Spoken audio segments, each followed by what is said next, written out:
I'm going to give you a crash course on how to play Talon. We're going to do two things. First, we're going to look at the ships, how they work.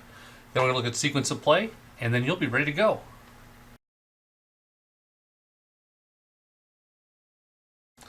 This is a Terran cruiser. You write on the counter the three critical stats. The first number is your power, the second number is your movement, and the third number is your turn radius. Now, as you change your speed, your power and turn radius also change.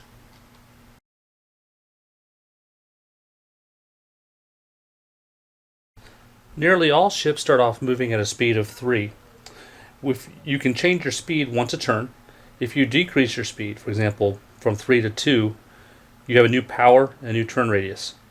I'm sorry, this is 4 power, speed of 2, your radius drops to 1. If you accelerate to a speed of 4, you have 2 power and your turn radius stays at 2. And if you were flying at speed 5, your turn radius would actually go up to 3. Now, you cannot change your speed by more than 1 each turn. So if you're moving at a speed of 3, the following turn you could move at a speed of 2 or 4, and that would increase or decrease your power, obviously. All ships have 4 arcs, and these arcs are the same for shields as well as weapons. Any attack that comes in from the front will hit your front shield.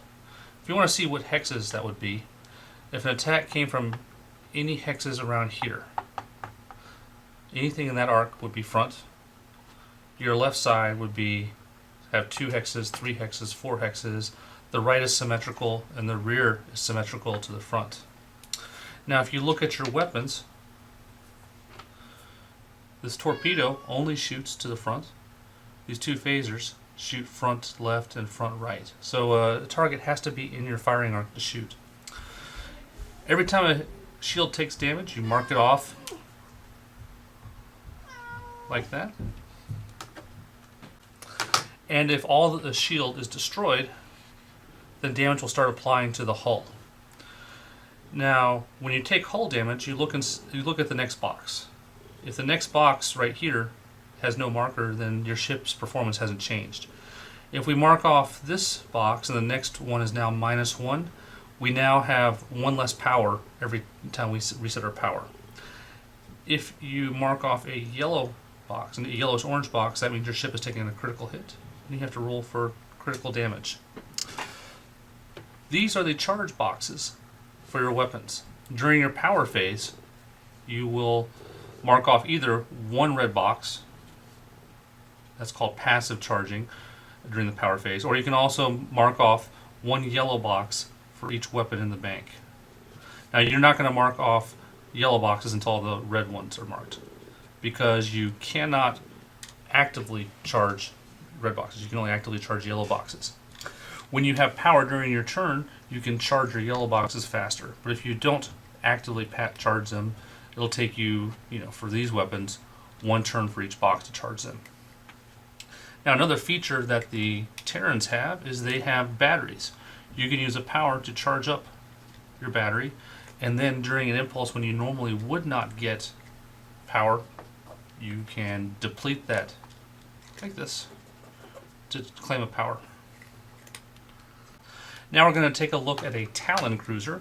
It's similar. Shields, power, movement, turn radius.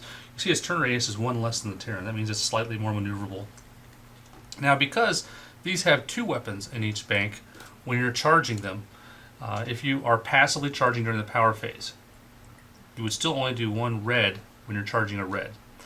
If you're charging a yellow, you would charge 2 of them because you have 2 weapons. So this would take 3 turns to completely charge. One other feature you see is that the Talon have 2 critical hit boxes. So there's 2 different chances for something to go horribly wrong.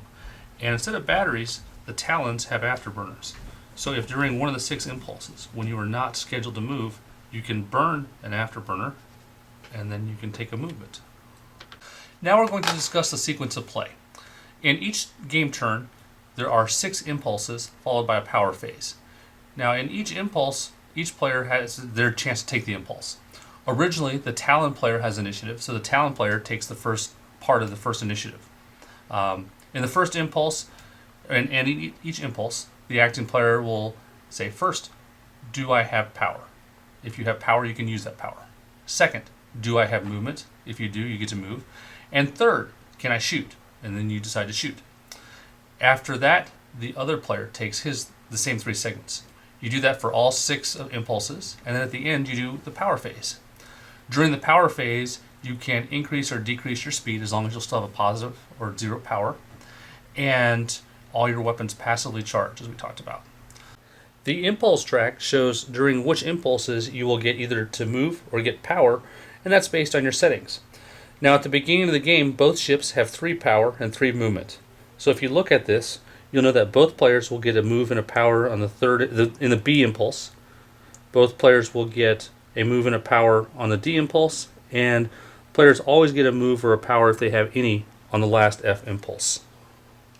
For using power and an impulse, there are 5 things you'll often use your power for with a typical cruiser. The first would be to place shield reinforcement. So if it's the B impulse, you would put a B shield reinforcement on whatever shield you wanted to reinforce. That shield would take 1 extra hit, and the first hit would destroy that. Now you see that if we place it in the B impulse, we use the B reinforcement, and at the Talon's next B impulse, this will disappear. Another thing you'll frequently use it for is to change or defend the initiative. The Talon player starts off going first, and will continue to go first unless the Terran player uses more change initiative power than the Talon in a given turn. If the Talon player were worried about the Terran player stealing initiative, he might use 1 power to defend. A third thing that you'll often do is use active charging.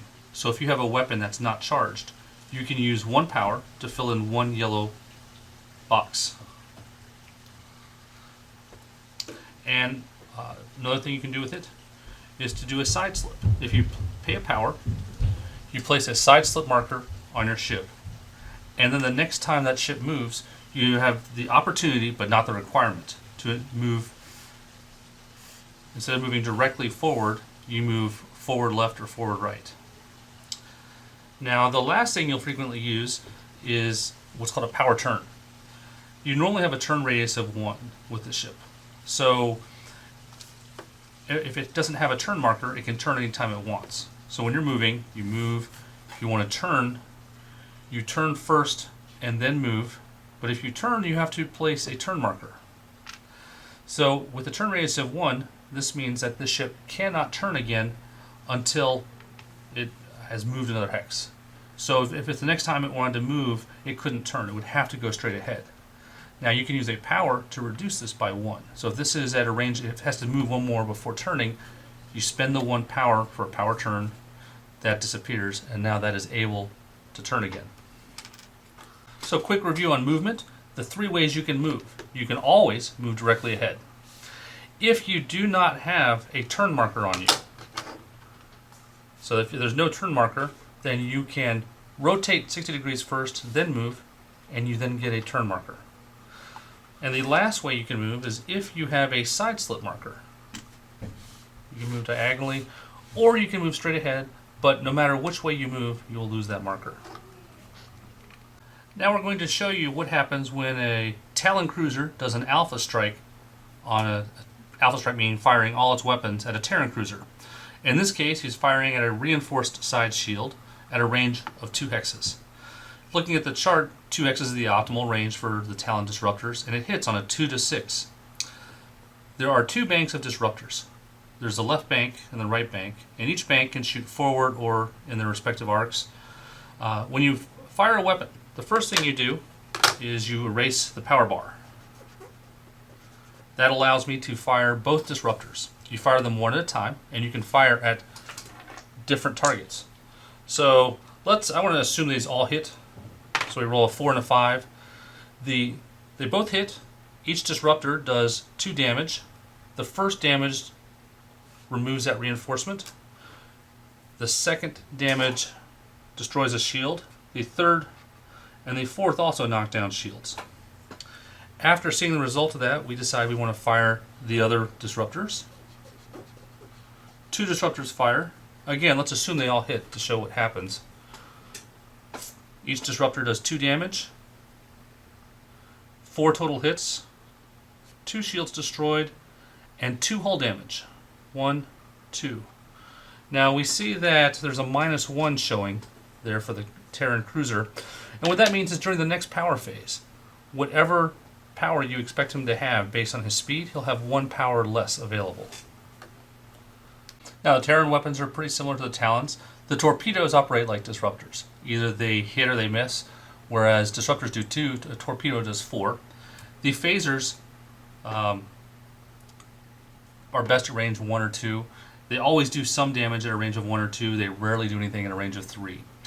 Now you have very different flavors in the 2 ships. The Talon is more maneuverable. It has I'll say a better alpha strike, and it's, with its boosters, it's more mobile. The Terran is deadlier in close because its phasers, if you use power, you can fire the phasers every turn, whereas disruptors take longer to reload. Additionally, with the battery, it's pretty easy for the Terran player to steal initiative, and that can make a big difference because you cannot shoot at a range of 0. So if, for example, the 2 ships are facing off, and the Talon player is planning to do an alpha strike, after moving. If the Terran player seizes initiative, moves, shoots, and then the Talon player has to move at a range of 0, he's no longer in range. So you can do some tricky things with initiative. I hope you enjoyed this crash course. It's a great game.